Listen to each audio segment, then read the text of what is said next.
ألا لله الدين الخالص۔ بسم اللہ الرحمن الرحیم۔ چھوٹے بچوں کو مسجد میں لانا اور ان کی صف بندی کے حوالے سے آج گفتگو کریں گے۔ سب سے پہلے سوال یہ پیدا ہوتا ہے کہ مسجد میں کس عمر کے بچے کو لانا چاہیے؟ تو اس سلسلہ میں عرض یہ ہے کہ مسجد میں اس بچے کو لایا جا سکتا ہے جو پاکی پلیدی کا خیال کر سکتا ہے۔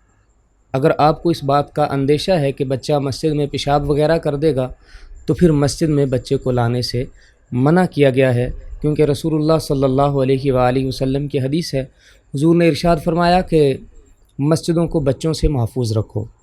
یعنی مسجدوں کو بچوں سے بچانے کا مطلب یہ نہیں ہے کہ ہر عمر کے بچے کو ہی، بلکہ وہ بچے جو مسجد کے آداب کا خیال نہیں رکھ سکتے، پاکی پلیدی کا خیال نہیں کر سکتے، ان بچوں کے حوالے سے۔ پھر اس کے بعد سوال یہ پیدا ہوتا ہے کہ بچوں کی صف بندی کس طرح سے ہونی چاہیے؟ تو اس حوالے سے عرض یہ ہے کہ اگر جماعت شروع ہونے سے پہلے بہت سارے بچے موجود ہیں اور اس بات کا اندیشہ بھی نہیں ہے کہ نماز کے دوران یہ خلل ڈالیں گے، تو ان کی علیحدہ صف بنانی چاہیے۔ لیکن اگر اس بات کا ڈر ہے کہ یہ بچے اگر پیچھے صف میں کھڑے ہوں گے تو یہ تو پیچھے کھڑے ہو کے شور کریں گے، باقی نمازیوں کی نماز میں بھی خلل ڈالیں گے، تو پھر ان بچوں کو علیحدہ علیحدہ کر کے مردوں کی صفوں کے درمیان ہی کھڑا کر لینا چاہیے۔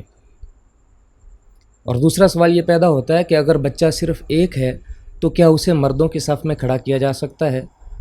جی ہاں، بالکل۔ اگر ایک بچہ ہے تو اسے مردوں کی صف میں کھڑا کیا جا سکتا ہے، اسے پیچھے علیحدہ کھڑا کرنے کی ضرورت نہیں ہے، اس کے صف میں کھڑا ہونے میں کوئی کراہت نہیں ہے۔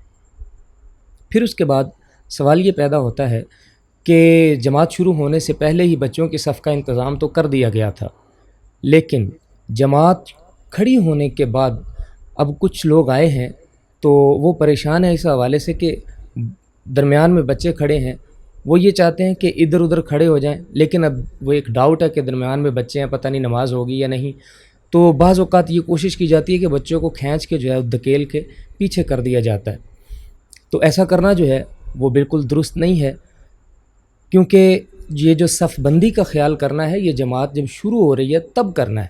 اب جب چونکہ بچے کھڑے ہوئے ہیں تو ان کو پیچھے ہٹانا درست نہیں ہے، کیونکہ وہ اپنی جگہ پر ہی کھڑے ہیں، جہاں ان کی صف بنتی تھی وہ وہیں کھڑے ہیں۔